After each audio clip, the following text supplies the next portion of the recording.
How y'all doing? Today on another episode of Frith TV, we're going to answer the question, what is Frith? But first, I'm going to answer the question, why am I wearing this camel hair jacket when it's almost midsummer? This is a lot more comfortable. This is a lot more frithful. And Frith, if you ask a lot of heathens, means peace. It comes from the Old Norse word frither, which means peace.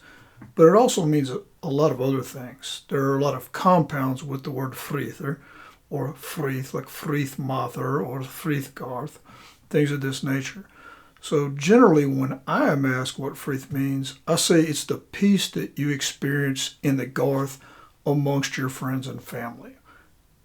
It is a very complex thing. So we will move on to that. And our first guest in this little medley that we have assembled of people that will present more later to go into depth on this is heathen author Terry Younger, who is the Gothi of Frigg's Folk Kindred down there in League City. And he has a new book out called Natural Religion, which is available on Amazon. So check out what these people have to say on the question, what is Frith?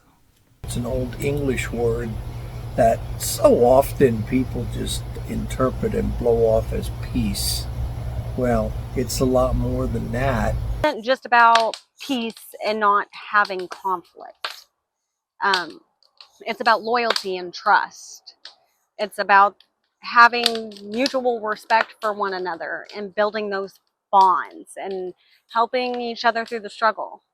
Frith to me is peace, friendship, community, sharing of ideas. Sense of peace. That you can feel at home, you can feel peace, joy, comfort, and at rest. The people. It's the people that make up those that are most important in your life, those that are in that innermost garth. And the very base of it is that energy, that connection. You have to have binds, you have to have relationships with a community of like-minded people. Otherwise, what do you have? Obviously, you have to have more than just you and your cat, even if your cat is such a capital companion as Oski McFluff, son of Fluff of the clan McFluff. And we're going to answer Wyatt's question, but first, let's hear from my good friend David Friggison from Frigg's Folk Kindred. Good afternoon, everybody. This is David Friggison, coming to you this time from the great state of Minnesota. What I'd like to talk to you about is Frith within the heathen community. And now you'll hear other words mixed in with Frith, such as grith or garth, and they all connect with each other, right? In various ways, but they lead to one another. All right, so where, let's just say, for instance, grith is a truce, right? But frith is an opportunity to build upon that truce. Frith is a lasting truce. It's a peace. It means security. It means a mutual respect. It means I'll help you when you need, and in return, you help me when I need. And we don't do these things out of demands. We do them out of faithfulness to one another. I can count on you, you can count on me. And what that really is a trust. It's a friendship. It's a bond. It's a tie to one another as individuals or within a kindred. And frith, in fact, is where we get our modern day terms such as friendship and friends, and that just scratches the surface. What do you have to have friendship? Well, you have to have what I've already said. You have to have trust. You have to have mutual respect. You have to have honor for each other. And you have to agree not to dishonor yourself, not to dishonor the other person or the other kindred, the other heathens. And again, in heathenry, this is not a written dogma. This is an expected behavior, right? So if you go and visit with other heathens, if you go and attend other heathens' rituals, if you're lucky enough to be invited or want to connect with other heathens, you go and you are on your best behavior. You can partake in their rituals. Maybe your rituals are a little different, but out of respect and out of honor, you partake in the way they do things around their fires. And the reason I wanted a fire was because a lot of friendships and a lot of love and a lot of bonds are made around fires. When you're sitting around the riverside having a cold one with a few friends, strangers at first, but over time, Frith turns into bonds. And these bonds that you build through Frith, whether it's family bonds or heathen bonds or, a larger community kindreds, this idea of Frith is supposed to last a lifetime, last forever. One thing kindreds do pretty well around Texas is when New Uppsala out in East Texas was being built, we had kindreds from all over the state traveling 6, 7 hours, 8 hours, just to help build, do grunt work, dirty, nasty grunt work. And in a way, that's what you count on. That's what Frith is. It's a giving of yourself. It's an honoring the connections you have with one another, and you wouldn't do anything to dishonor that or dishonor the other people. And through Frith, you create these things. You create things like friendships, everlasting bonds. Hell, sometimes through Frith, two families start intermarrying, and now you have a bigger family. So this is how our ancestors survived in the harsh times that they lived 2,000 years ago, more than 2,000 years ago, because the idea of Frith, the concept of it, goes well beyond, let's say, Christian times. Before Christianity started writing their morals and their values down, these things were well known. Honor, loyalty, camaraderie, friendship, love, marriage, these things.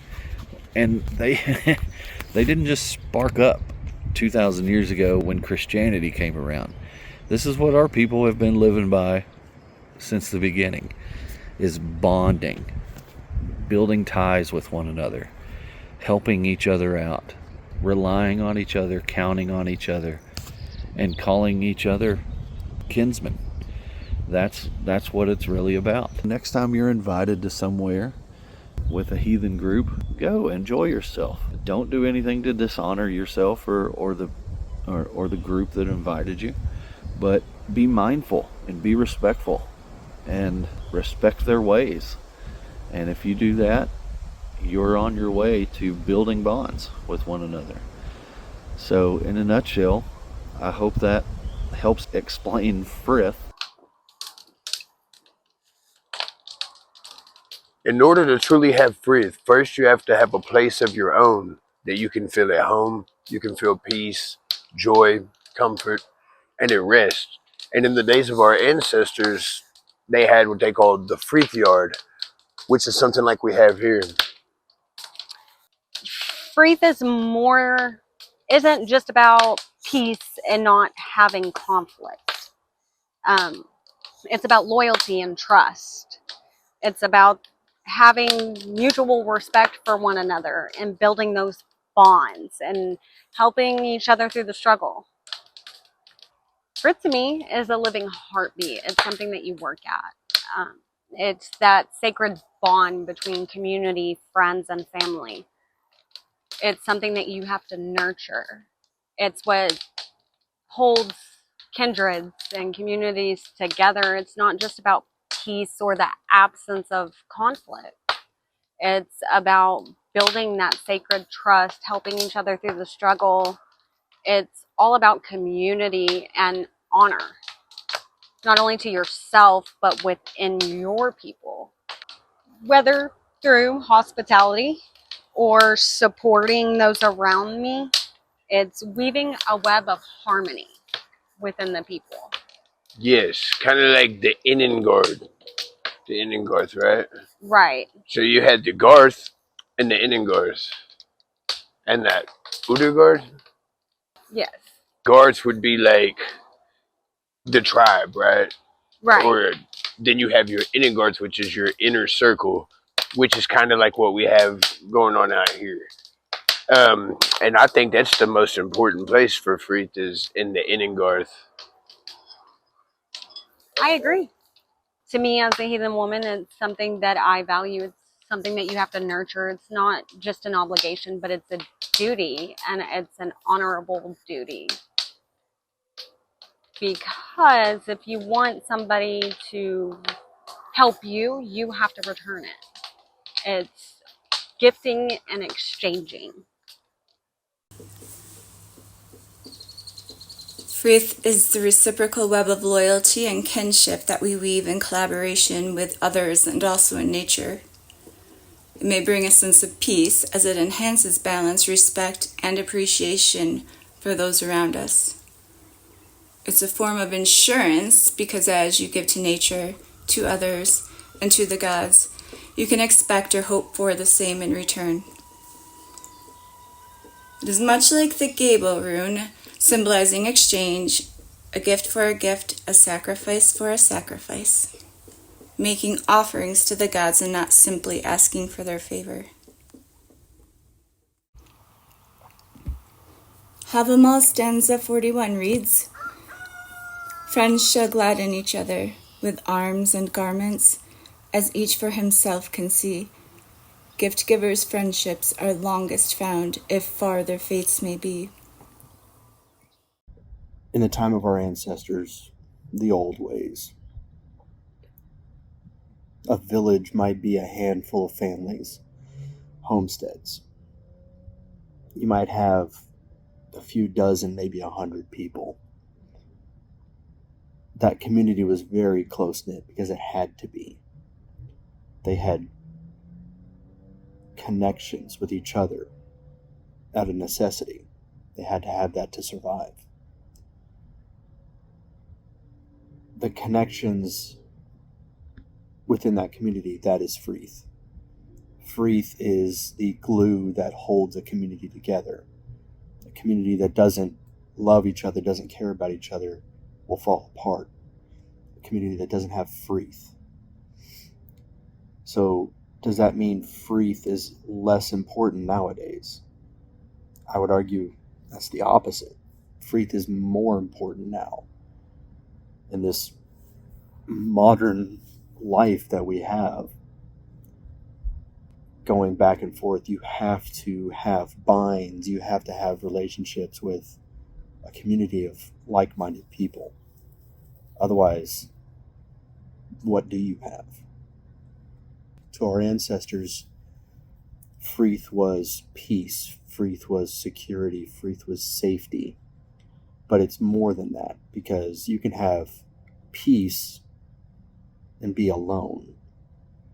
But to have peace in a community, that requires sacrifice, that requires understanding with other people, relationships. You can't have that by yourself. You can't have Frith alone. You have to have Frith in a community. So what does Frith look like today? I would say Frith is, yes, being in a heathen community, being with like-minded people who believe the same thing and that. But it's also going and helping them out when they have a project at the house they need done. It's helping them wire in a car charger in their garage. Doing that as an activity together. Not just, oh, hey, go do this for me and I'll pay you back. But you and your buddy doing the work together.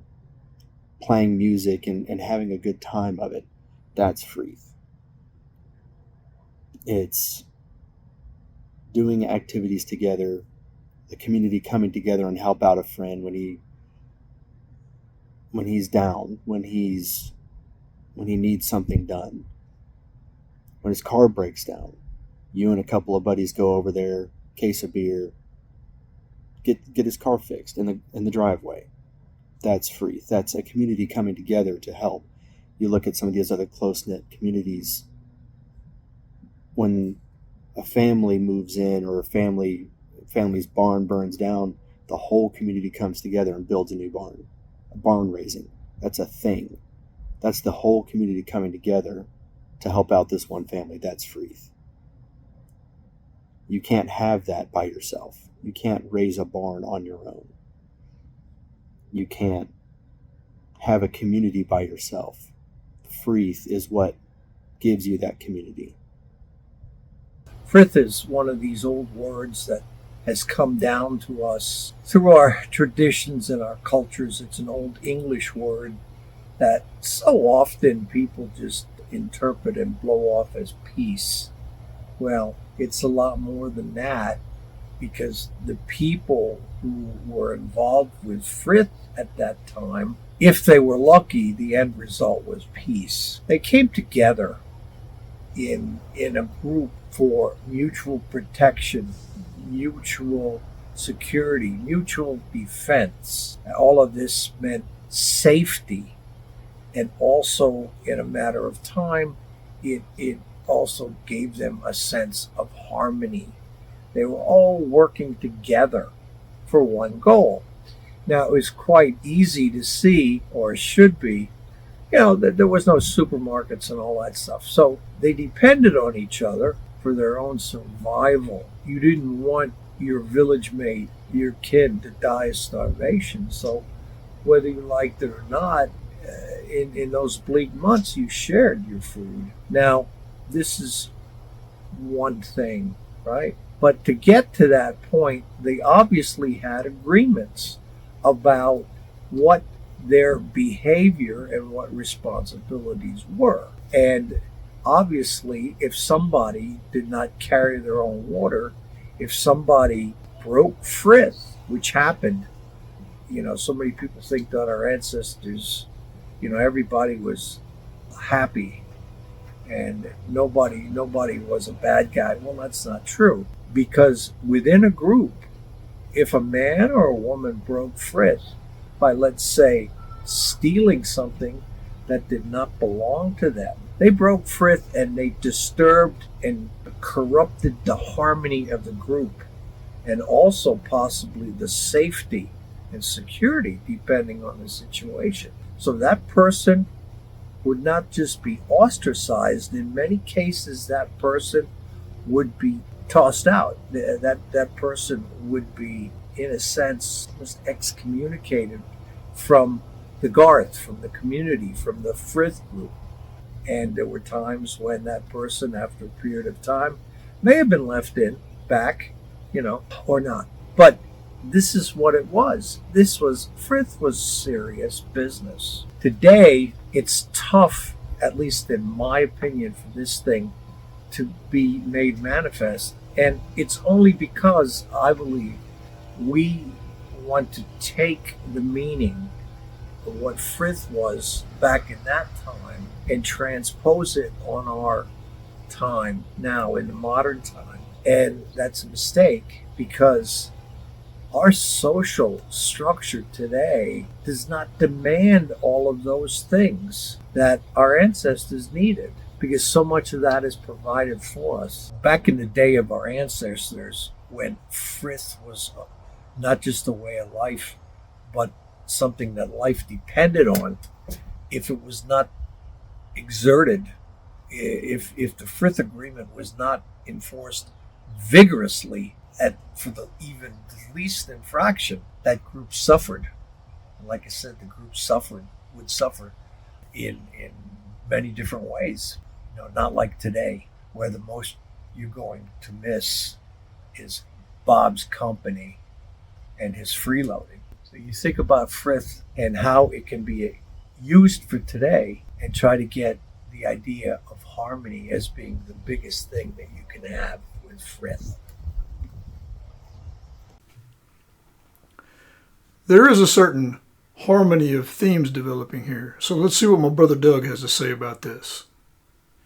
Basically, Frith to me is peace, friendship, community, sharing of ideas, And that's the idea and the desire of our people to come together as a community and share our ideas, thoughts, beliefs in an environment that's free from strife and excessive negativity. It's an idea that reaches back to the beginnings of communal living. But I think we need to look a little closer at our community to understand that a little bit more. Our inner Garth, the folks that we trust the most with our lives and our personal well-being and our personal stories. The time that we spend together with our families, whether it's around a fire, the campfire, telling stories about how Grandma and Grandpa built their cabin in the woods, or how Dad and daughter got their first deer and dressed it. Even old family stories passed down from generation to generation. Much like how our lore is passed down to us. Form those tight bonds with those families and those individuals, and we survive because of the working relationship, the trust and reliability of these folks. And that to get there, you have to have that Frith. You have to be able to share that Frith, which is that peace, friendship, trust, sharing of ideas.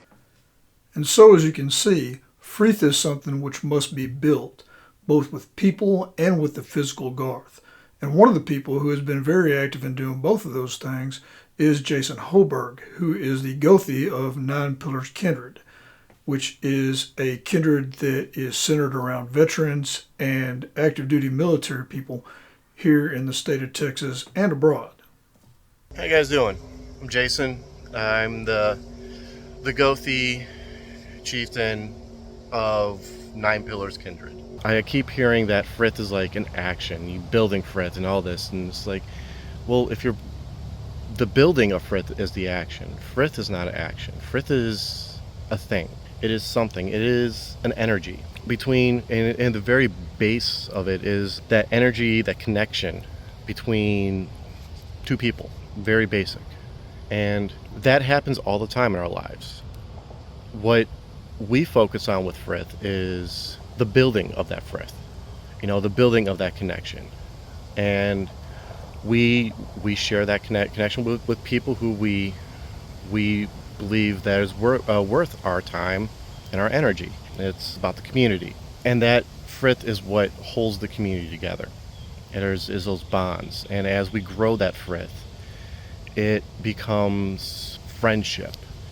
It becomes brotherhoods, sisterhoods, maybe even love. Our thing is to build it. And once we start building community that way, and our Frith is building in amongst that, we reach out to others and we share our Frith with them.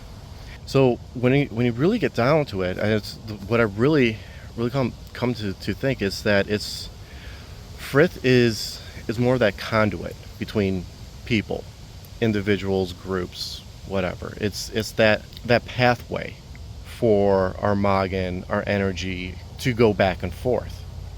And that's why it's important to us, because without that path, we can't grow into communities. We can't grow larger. We can't interact with people. So that's my thoughts on what Frith is. I hope this helps some of you find your own definition to what Frith is. Number one would be that it's the people.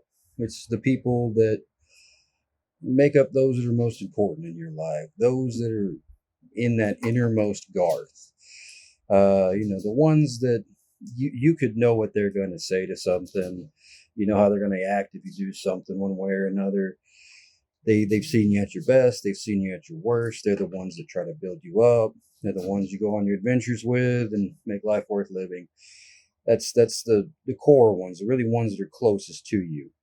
And then I guess the second component, which especially is important for me as a druid, is that connection with the living earth, the ancestors, the Filga, Amankara, the gods, all of this, all the things that make up the whole.